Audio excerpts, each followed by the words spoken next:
everyone, and thank you all for being here today. My name is Jacqui. I use she, her pronouns, and I am an architectural designer at SMR Architects and the co-chair of the AIA Committee on Homelessness, also known as COHO.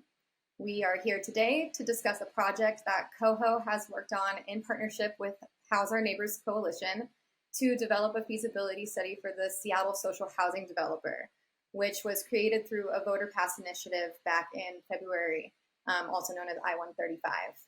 For those unfamiliar with I-135, it was an initiative to create the Seattle social housing developer to build and manage publicly owned affordable housing within the city of Seattle for residents making 0 to 120% area median income. COHO has been an advocate for I-135 since its inception, and has been actively working with HouseOurNeighbors as campaigners and educators since February of 2022, as this little timeline shows on the screen here. One of the ordinances within I-135 is creating a process for public land to undergo a feasibility study to determine housing needs and whether the land should be transferred to the developer before considering the sale of said lands. HouseOurNeighbors wanted to be proactive about this specific ordinance. So after its passing in February of 2023, they asked COHO if we could help them with a feasibility study on some underutilized city-owned land. We knew that this needed to be bigger than just our group and looked at a few options on how we could advertise help from our broader community of architects to get involved, which leads us to today. We are a group of architects, designers, and advocates for changing the definition of affordable housing in Seattle. We believe that housing should be affordable for everyone, and we recognize that the current private market is displacing not only the most vulnerable, but those who are forced to live paycheck to paycheck while working some of society's most important jobs, such as, but certainly not limited to, teachers and janitors. This is our small but mighty team that put together this presentation, and we're very happy to have you all here. And this next slide goes to Mike. Good afternoon. I am Mike Eliason. I am the founder of Large Lab. I'm an architect based in Seattle, and I serve on the new social housing PDA. Just a quick update of where things are on our board. We have elected our officers. We have finalized and selected our committees and their boards. Our subcommittees are working towards getting the developer infrastructure up and running so that we can get projects started to get out the door. We have wrapped up our bylaws. Our website has been procured. We are in the process of rolling out identity and working with startup consultants to get all of this kind of completed in the next couple of months.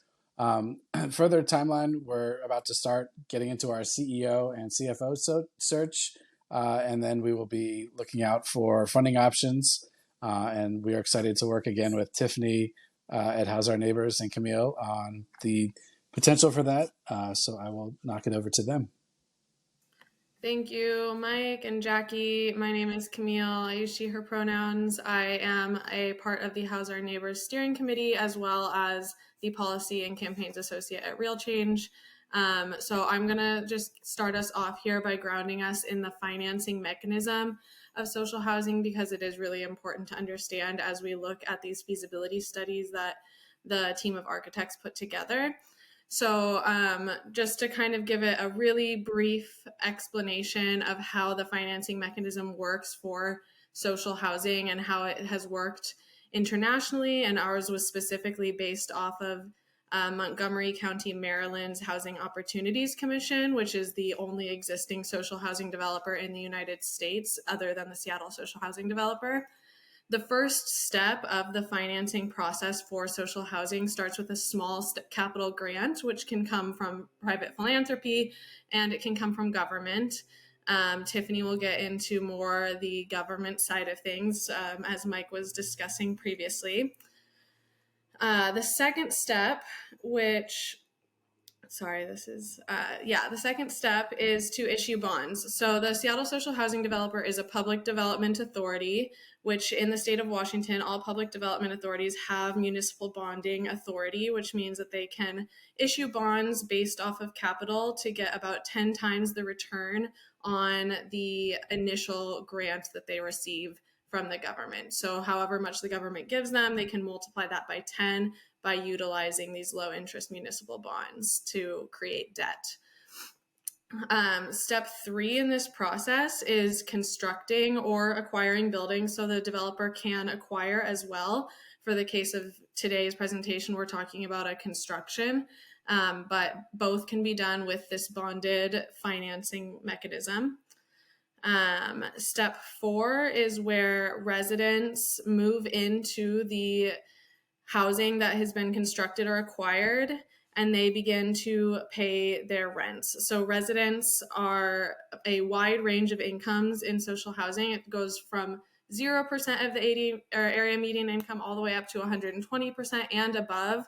So we've got people in traditional low income brackets all the way up to people who would be paying market rate. And so the way that the debt is then able to be paid off is through cross-subsidization, meaning that those at the higher end of the income bracket pay a rent that is a higher level than those at the lower end of the income spectrum, and that helps to cross-subsidize the lower income rents. Step 5 is the actual rental payments go into the Public Development Authority's bank account, and that goes towards servicing the loan that was created through issuing bonds.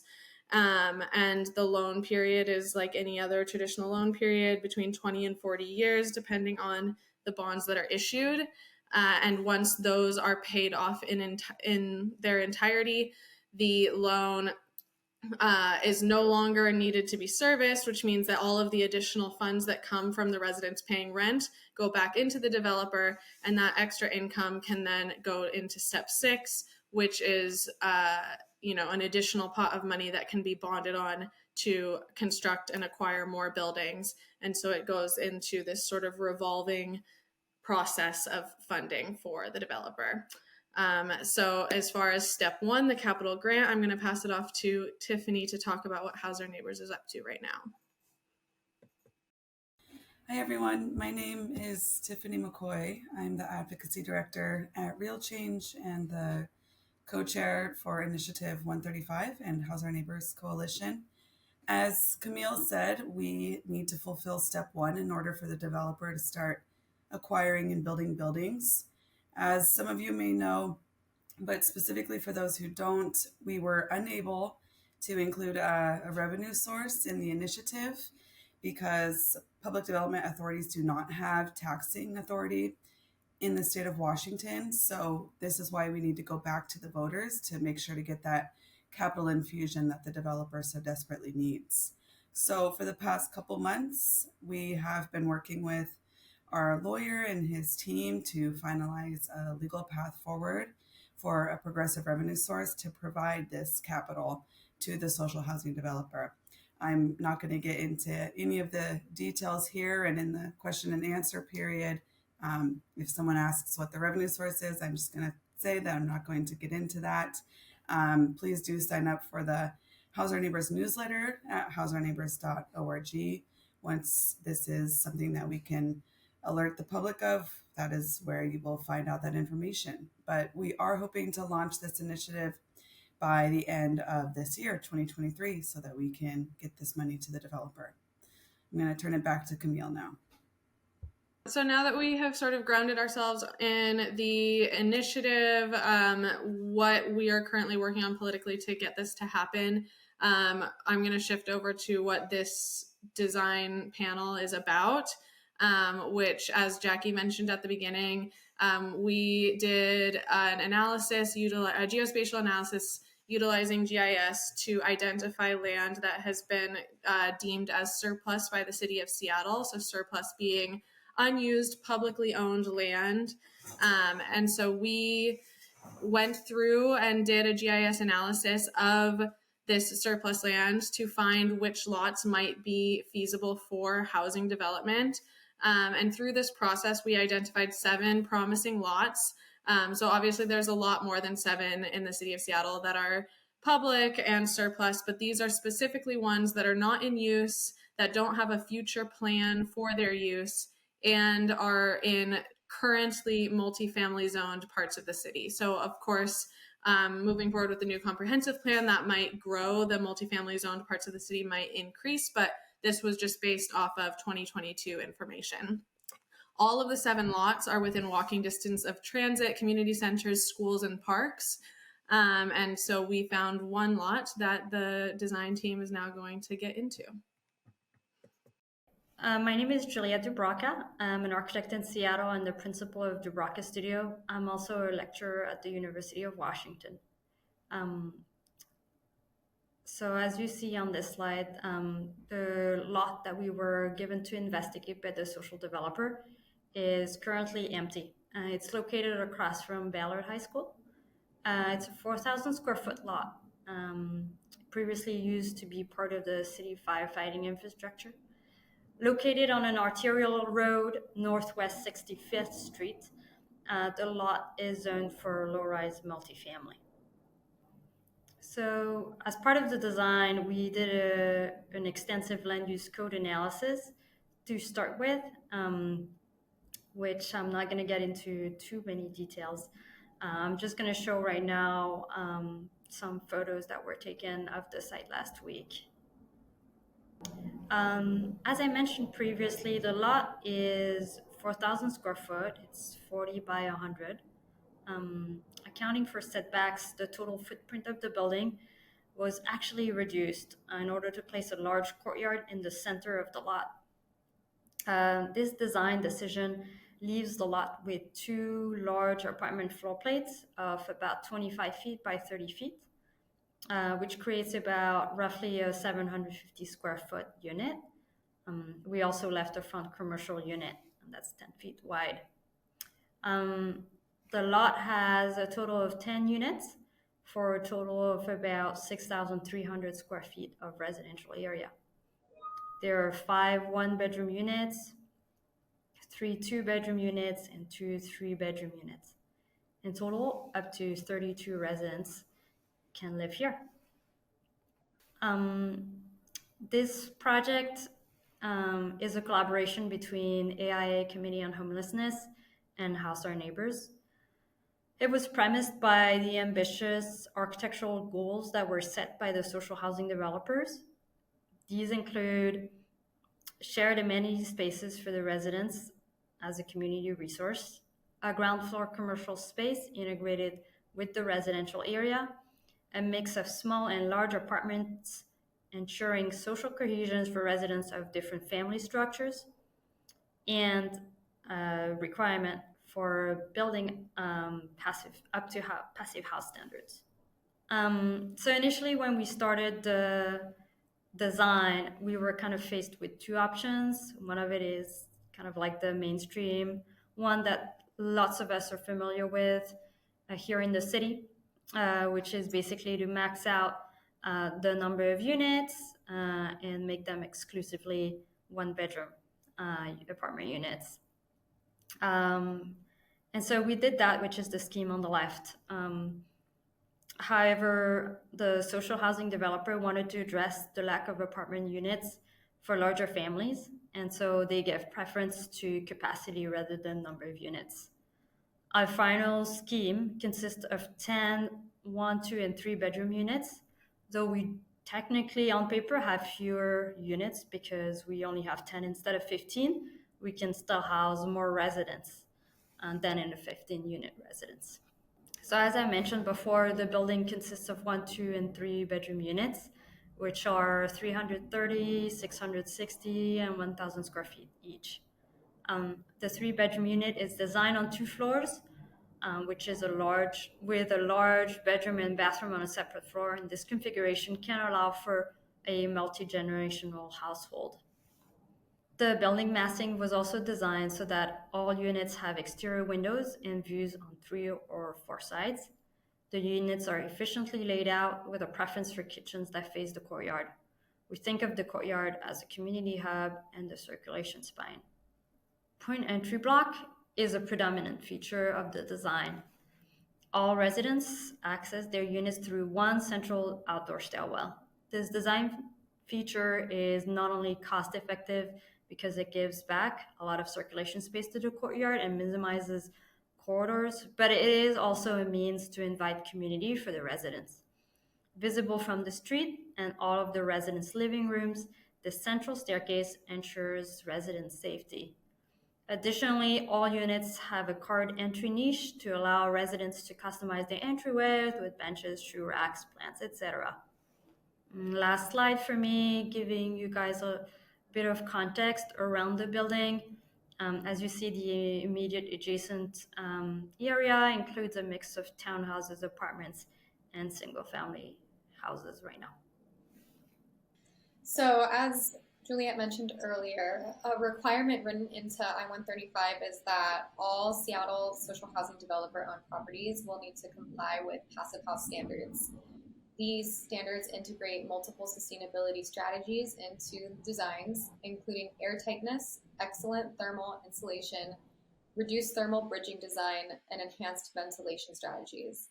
Our design also includes other sustainability strategies, such as reducing heat island effect with a white roof and increased vegetation throughout the site, and providing more greenscaping to improve air quality and general health of residents and passerbys.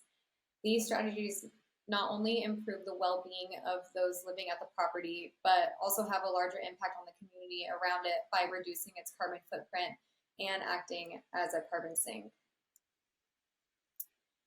Our design aims to invite visitors from the sidewalk onto the property while keeping a level of privacy for the residents using multiple courtyards and a staggering of public and private masses. This perspective shows the street view looking from the northeast, showing the commercial massing protruding beyond the residential, creating more privacy for the residents above and highlighting the commercial space on the ground floor. As we approach the building, a sense of intrigue begins as the commercial massing creates a peekaboo view into the public courtyard, encouraging those not living at the site to explore. The commercial entrance is also off of the courtyard and not on the main street, which forces the public to go onto the property and see more of the courtyard space. And this is the view of the courtyard from the entrance to the property, showing the extent of the public courtyard, which can be used as seating or other uses as deemed by the commercial tenant. Beyond the public courtyard, you can see the space narrowing and separated by the vertical circulation to spatially signify the more private spaces of the courtyard as you walk into the residential area of the property. And then here we see the floor plans of each level of the building. As Juliette said, we've provided a diverse mix of unit types to allow a diverse group of residents, from small to large families. The one-bedroom units take up about half the space of each floor of the buildings.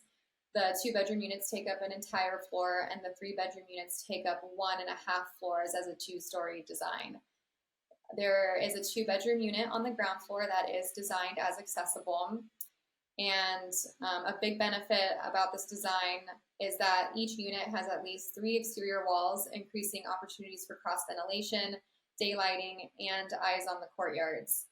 And one of the building's roofs is designed to be a community garden, which Anna and Emma will now speak about further. For the site plan, we took the basic geometry of the building and extrapolated its shape to fill the site with spaces that promote interaction, designating areas for both public and resident-only use. The sides and back of our site are marked by larger setbacks in which building is not permitted. However, by activating these areas with landscape design features such as benches, planters, and intentional walkways, we not only maximize use of all available space, but also elevate the social and communal potential of the site. For the ground level plan, we have a main entry at the northwest corner of the site and a secondary private entry on the northeast corner. We divided the site into designated public and private areas. At the main entry, we're met with the commercial space facing Northwest 65th Street, where we attached a shared public courtyard. This area is intended for use by both the public and building residents. The spaces intended for resident-only use begin as you move further into the site and upon arrival to the main staircase. The roof is accessible only to community members. On one side, we programmed a small garden with planting beds, and on the opposite, a communal space with shared tables. We don't just want to build housing. We want to build housing that fosters community ties and a real sense of belonging for future residents. By bringing in landscaping on the ground floor and roof that is congruent with the building floor plans, we create an atmosphere, a place. This is not just an apartment building with amenity space. It's a development designed around principles of inclusion and social cohesion. So this is a view of the site's primary entrance. Here we see the courtyard attached to the commercial space, with a hint of more private spaces located just beyond the first planter and bench elements. Amenity spaces in many multifamily developments are too often experienced as dead zones. They're out of the way places that offer privacy and areas for gathering, but they don't always get much foot traffic. Here we wanted to integrate the amenity space into the intuitive circulation of our site. It was important to us that our plans deliver a strong sense of arrival for all users. We placed this public courtyard along the entrance axis to create a lively threshold for all visitors and residents, as well as to enhance visual continuity and create an organic flow of movement. For visitors, this courtyard serves as the site's focal point. For residents, it's an intermediary space that functions as an engaging transitional corridor in which one moves from public to private spaces. Hi, my name's Emma. I'm a semi-recent graduate from the University of Washington, where I studied urban geography with a special focus on child-friendly city planning. So here we have a view of the residential courtyard area, which is the intended focal point of the residents' shared amenity space, a place where people can meet, move, and meditate. Ensuring easy and ample access to green space helps to establish a more dynamic living space while also providing environmental benefits to the local community. The courtyard model of shared space can improve health and well-being of the building's residents, as it provides opportunities to create and sustain supportive social ties within a secure and yet open area. The courtyard is shielded from street view and full of greenery that functions as a sort of passive acoustic insulation, which further increases a sense of privacy. Residents can keep an eye on their surroundings and one another here, which provides the added bonus of creating a safe and secure area in which kids can comfortably play. And finally, here's a view of the rooftop garden. Not pictured is the communal space that was designed for the southern mass of the building.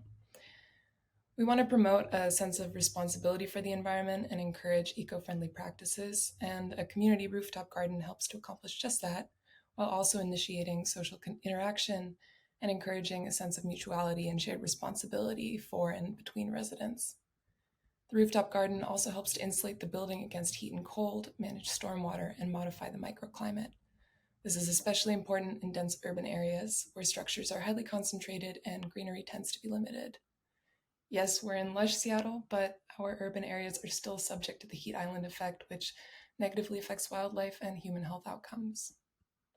So here and in future social housing developer projects, our aim is to cultivate a sense of collectivism. We want to provide Seattle residents with equitable housing opportunities that stimulate increased interaction between various social groups, advance community health, and promote an empowered sense of ownership and belonging for both the general public and residents of social housing developments.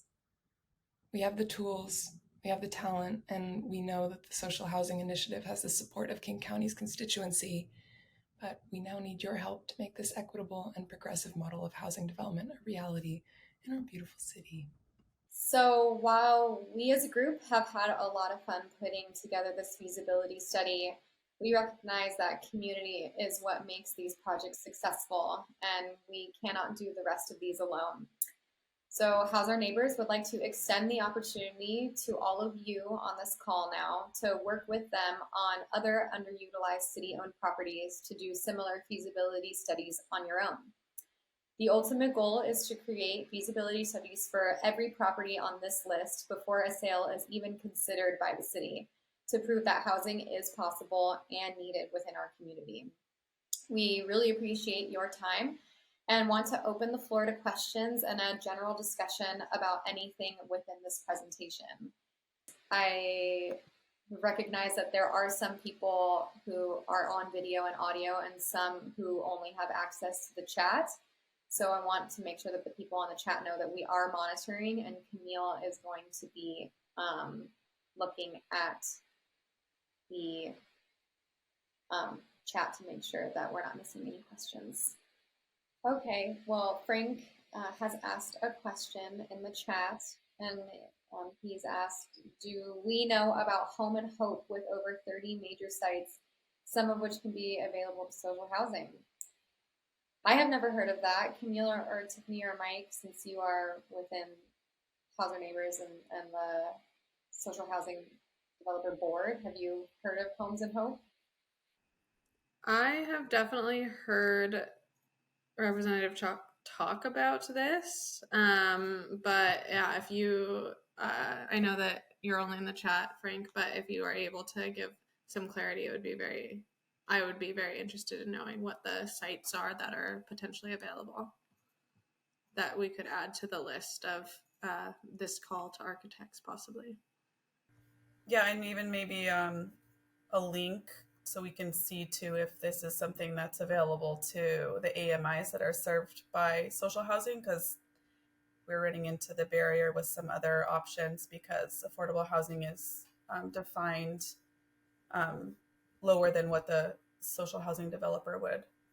Is there anybody else on the call that has any questions or general comments about what we presented today?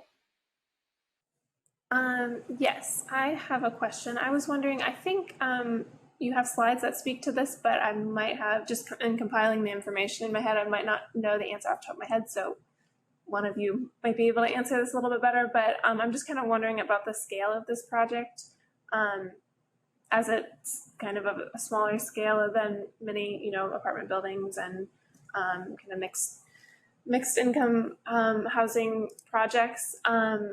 And I know you had a list of the sites and what their square footage was, and I'm just wondering how this site compares to the rest of the sites that have been chosen, and also, just kind of how you feel about the scale of this project, and if this is kind of what you had in mind. I'm happy to start here and then have any of the designers pitch in. So yeah, when we were when I did the GIS analysis of the surplus land that is currently considered unused by the city, there are some larger lots. So there's some that are in the more, 8 to 14,000 square foot space. This one was just kind of randomly chosen out of the list. And I know that the folks who worked on the design were intrigued by the idea of doing an infill, a smaller infill development. So the beauty of social housing being mixed income and having, the cross subsidization capacity, it doesn't need to be quite as large as some other apartment buildings. Ideally, a large apartment building will help us reach our goals faster. But when we have these small infill sites, they can also become social housing because of the lowered financial requirements. But happy to pass it off to any of the architects who worked on this and their decision to go with the infill site.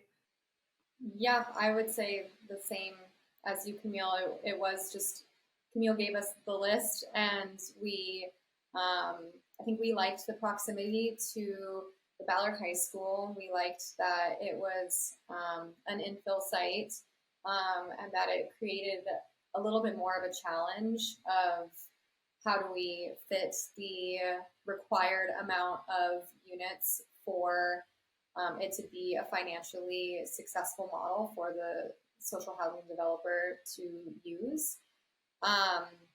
We liked the proximity to other amenities, and it was also a relatively flat site. Juliette actually did an initial analysis to see if there was anything within like environmentally critical areas, and found that this site was one of the least restrictive in that sense too. So made it just a little bit easier for us to do a pretty quick feasibility study. We've actually only been working on this since the middle of June. So it's been 7 weeks since we started this process, and all of us, have full-time jobs on our own. So we wanted something a little quicker and easier to deal with than, having to do more research with ECAs and things like that. So was kind of random, but also had some intent as to why we picked this specific site to do the first feasibility study on. Colby has asked a question in the chat. He says, curious about the decision to put the 2-unit instead of the 3-unit on the ground floor. It seems like the intention for multi-generational housing would benefit most from ground floor access. Is it because the whole unit would have to be accessible to call the unit accessible? And yes, that is the answer. We did some research, and in order to remove the requirement of having an elevator on this site, we had to have at least one type A unit, which is the fully ADA accessible unit type, and it had to be on the ground floor. So it had to be fully accessible from the grounds. And our reasoning for not having an elevator shaft was because we just wanted more courtyard space. We thought that that was more of a benefit to the community at large than to provide an elevator. And we chose a 2-bedroom instead of 2 1-bedrooms because we wanted to provide that ability to have a family living there instead of a single person or a couple or just two people within that unit. But the double-heighted, the 2-story, 3-bedroom unit design did mean that we couldn't have that one on the ground floor for that specific reason. Yeah, I would love to add a follow-up to Colby's. So I noticed that you have the community garden at the roof. And in our experience, that does require an elevator. So is there a plan to limit the access to that to just the units on the top floor, or just one unit with direct access to it? Or have you found a way around having community space above the grade without an elevator? Okay. We did a project a few doors west of this site, and we did an outdoor stair and an outdoor courtyard, and we had an indoor stair because we had more than 4 units per floor, so we needed 2 exits. But we did all the accessible units at grade, like you're proposing, but we had no roof deck because that's not permitted without an elevator for the same reason as the accessible units limitation. Conceptually, it's wonderful. And there are ways around it, but it wouldn't be then a community space. So it would just be for one unit would have direct access to it. And you could have multiple units with direct access to the roof for their own little garden, but it would be limited to the units at the top floor only and be private from each unit. Yeah, I mean, we definitely have room for an elevator as the site plan shows. There is quite a lot of outdoor space. So we do have the ability to have an elevator. Our original design actually did have an elevator off of one of the 2 buildings. Another option that we could do is we could put a garden on the ground floor in that 15-foot setback space in the back that we originally have designed, just picnic tables and general vegetation. So that could be a way to provide full access to that community space. And then, like you suggested, maybe the rooftop garden would just be used for those on the 4th and 5th levels, so that they don't have to walk up the stairs as far to bring their produce in or something like that. But that's a really great comment. Thank you both, Brad and Colby, for that. There was another question in the chat that asks, how did you all get connected to do this work? So I think I believe what happened was a member of the Committee on Homelessness had heard from Tiffani and Camille specifically, I believe, about I-135 back in February of 2022 and was like, hey, this sounds like a really cool thing that COHO would be interested in. It's very much up our alley. The Committee on Homelessness does a lot of work within advocacy, education, and community service, all revolving around housing and homelessness within the city of Seattle. So this actually felt like it hit all three marks really well, and immediately became intrigued by that. And the more we got to learn about the initiative, the more we talked to Tiffani and Camille and all of House Our Neighbors, the more exciting it got. And so we've been with them since February 2022, advocating, doing educational work with architects, going specifically door to door to firms to do presentations on Initiative 135 to get them to ask, or to get them to vote for it during the election. We, COHO, actually were the ones that got the AIA to publicly endorse I-135. And so it's just been an ongoing relationship with House Our Neighbors and COHO. And so when it did pass, Tiffani and Camille reached out to me and said, okay, we have it, we've got next steps, like how can we continue this relationship? And so we thought that this feasibility study was a really great kickoff to now asking other architects, because like I said, this was really fun, but we also have, full-time jobs ourselves, and want to make sure that we're not limiting the amount of studies that House Our Neighbors can receive because of our lack of people power. And we wanted it to be more of a community-based project as well. We didn't want to hoard the feasibility study idea. We wanted to make sure that we could reach out to those that we trust and know within the community to be a part of it. And so, yeah, that's why we've invited you all here, but also those who watch this video when it's published later in the month.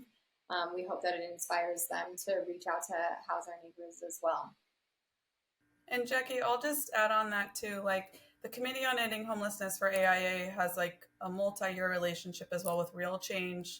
Like 5 or 6 years ago, part of the Seattle Design Fest actually was architects. I know Alexander Furlich was one who put up this structure out in Occidental Square about what it's like to live outside, drawing attention to like hostile architecture, drawing attention to what it's like to live unhoused. So yeah, just like a long relationship. And yeah, Jacqui, Emily, and a lot of other architects, I mean, Mike is a big one too, like just opening up this space for like, a different approach to housing and addressing the crisis in our city and like in our region, and the ability to, for what I heard through all of these kind of lunch and learns that were organized, is the excitement around the ability to like design a building, not just based on like what folks can afford. And that's a very real struggle, but like being able to design things based on like community cohesion, on passive house standards, on not having to fit as many units into a building as possible. The ability to also build or construct 2 and 3 bedroom units into buildings. So like, there's just a lot of potential there.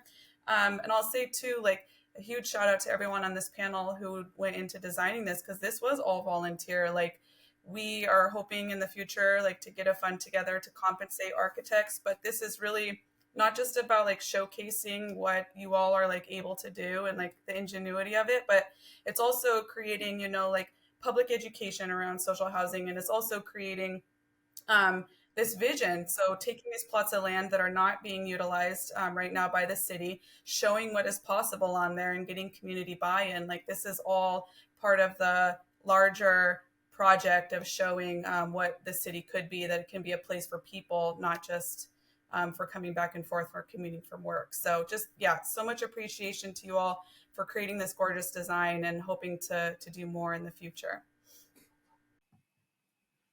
I see that we have a question on the cost, and before answering that, I just want to emphasize how much is in terms of the social cohesion component that was brought up that Juliette just discussed so well. I think that this whole group of architects that worked on this design really, I have been in these meetings every week with them for the last 7 weeks, and mostly just as a fly on the wall, just answering small questions here and there, but just getting to see how much they've like truly embodied the idea of social cohesion in every single aspect of the design, from the community spaces to the commercial space to the way, the point access blocks and all of these new architectural terms that I'm learning as a non-architecture person. Definitely been really, really cool to see how the idea of social cohesion, which I research a lot, can be really put into architectural design. And then, so to answer Anna's question on the cost to build, just the other thing I would say to Colby's about like the difference of designing these buildings is that we do not currently, actually, I think, Mike, you can correct me if I'm wrong, that there's nowhere in specifically Seattle, but even there's very few places nationwide that mandate passive house as a standard for their housing units and for buildings. And if we are going to be serious about addressing the climate crisis that is at our doorstep, we need to be having buildings that are carbon neutral, that have carbon sinks. And Mike, I'm hoping you'll get into this thread just a teeny bit, because that's also a component of social housing that is very unique in the landscape, and we should be doing more of with all of our buildings, especially with the area that we are in geographically and wildfire season. Okay, so to move on to the cost question. So we can't do like a super, we don't have the exact materials that would be used to build this, but in terms of taking the sort of average cost per unit in 2023 that it would take to build an apartment, and then doing about a 5% multiplier for passive house, the total cost would be about $3-ish million, maybe a little less. But because of the bonding capacity and the only needing 10% equity to construct, this could be built. If the social housing developer had $300,000 today, it could bond and begin building this now, and then pay off the additional 90% of debt over time. And then Ace has a question, and I know that Tiffani answered it in the chat, but just so it's recorded, the question is, for working on another parcel, do you have a timeline for when you'd like to see some other designs or feasibilities completed? For example, before you start the funding campaign, or another date? And Tiffani has answered within the next 5 months, and so I don't know if you want to extrapolate on that a little bit more. No, I'll just say, like, we definitely would love to have these just as on an ongoing basis to show what's possible with land that is not being utilized and is owned by the city. So, but yeah, we definitely want to like use these visuals throughout the campaign, ideally, just to show again where money would be going to, what it would be funding, and having a beautiful visual of what could be if there was money for the social housing developer. And I'll just add, please reach out to us if you do want to do one of these. And if if you find yourself with time and capacity, before 5 months from now, or, anytime, reach out to us, because we would love to work with you to make these happen, just as Tiffani said, on an ongoing basis. And so, as I also mentioned, I was mostly a fly on the wall for most of these conversations, but was there to help make sure that everything was fulfilling the charter and the vision of I-135. And so happy to do that with other people that are interested in conducting these feasibility studies. Can you go back to step one? So, because it sounds like that is kind of the most important next step, which is how is it possible for the organization to raise funds? Is it expected to be through grants as a start point, or is there, there's a lot of local companies here that are looking to produce, I think, philanthropic investments around housing. Some I'm sure you're all aware of. I don't know if you're talking with them, some of the larger tech firms. But I would feel like, anytime you're going to invest energy and effort in feasibility, it's great to know that you have the ability to then convince the municipality to share the land and move forward. Yeah, that's a really good question. So in terms of the capital required to bond and do the whole process of financing, yes, philanthropy can be a part of that. And I know that the social housing developer board has already started kind of talking about what that could look like. And as they hire a staff, which will be by the end of this year, they'll have the, paid people who are paid to start doing that work and ask for donations of capital from philanthropic organizations. But in terms of House Our Neighbors and why Tiffani and I are here, and what Tiffani was talking about, is that we will be running a revenue campaign coming up.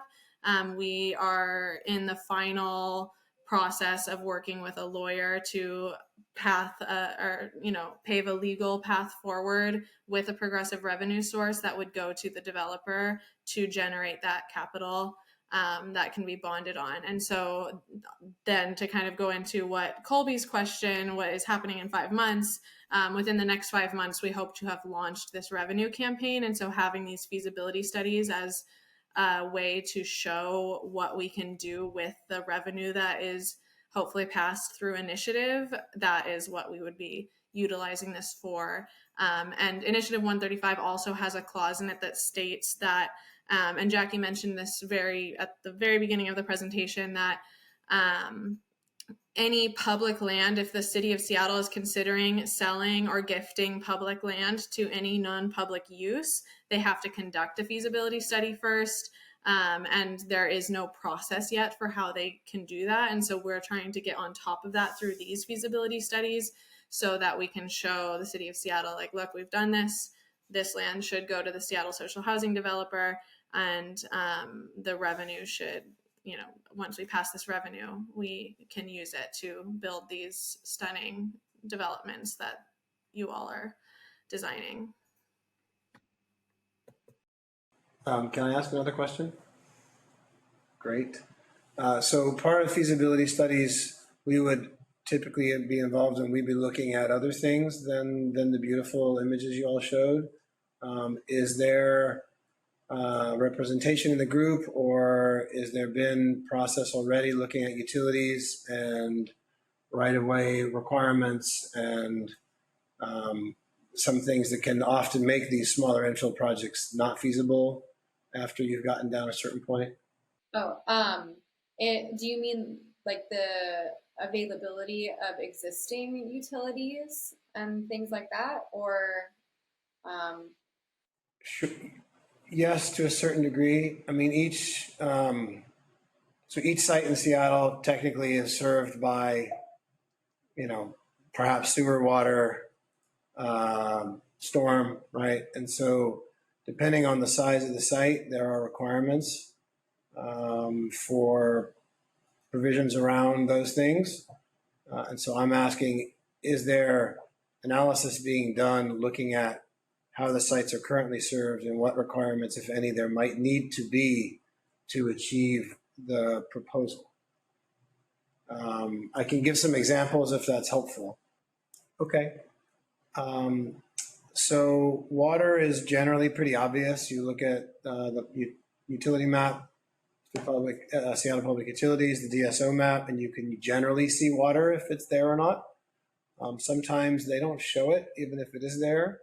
And so a water availability certificate would generate the information as to whether you need to improve any of the infrastructure available to the site through a valve or an extension. But a bigger one, a site this small wouldn't trigger this, but a bigger one would be a storm main extension, and making sure that any sites over a certain size that might result in more than 5,000 square feet of impervious area already have service to a storm main or a combined public main. Those can be very, very cost prohibitive to extend. And lately, Seattle Department of Transportation has been very focused on curb ramps. And so any sites at T intersections or at corners can be asked to produce or improve curb ramps serving the corner, no matter the size of the project. And that can actually be quite costly and ends up taking you through one of their more robust processes. So those are some. Those are really good points. Thank you for bringing those up. We did not look into those.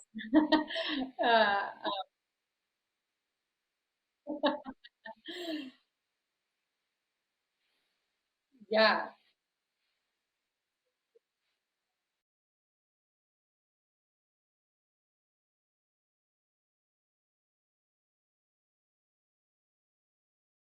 We do a lot. We do lots of feasibility studies. So these are things that we're asked to do by clients. Okay. The site I mentioned that we did a few doors away, when we did it, we had access to water. When we did a site 2 doors west of that, we didn't have access to water. And so that is on 65th. And the city has a way to give access to water. They were requiring $60,000 in valves being added to the water main. And so I would be curious what they say about water that close to the 14th and what they say about those corners and curb ramps. But again, projects can handle these things. These are not huge costs. The storm main extension is the very big cost.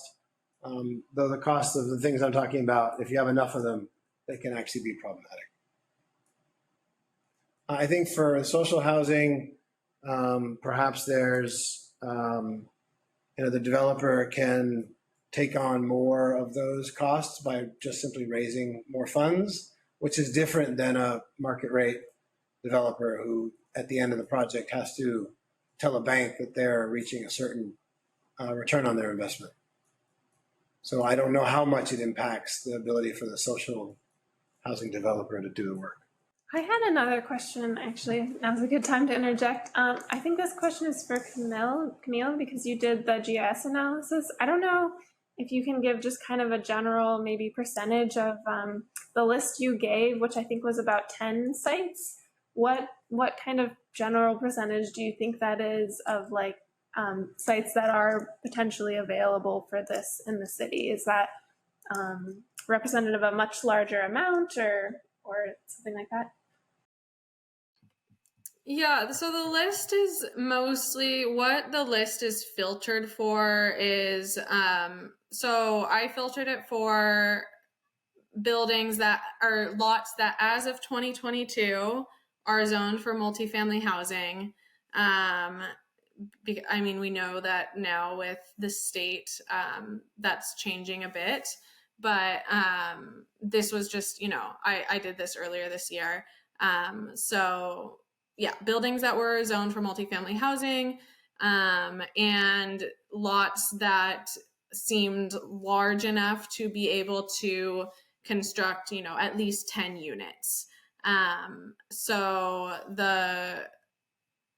then they were also on a spreadsheet, a public spreadsheet of the city that stated what land was currently unused, vacant, and didn't have a future use. So there's some vacant and unused land that has future use planned. And so these are lots that had no future use planned as of yet, but are owned by various city departments.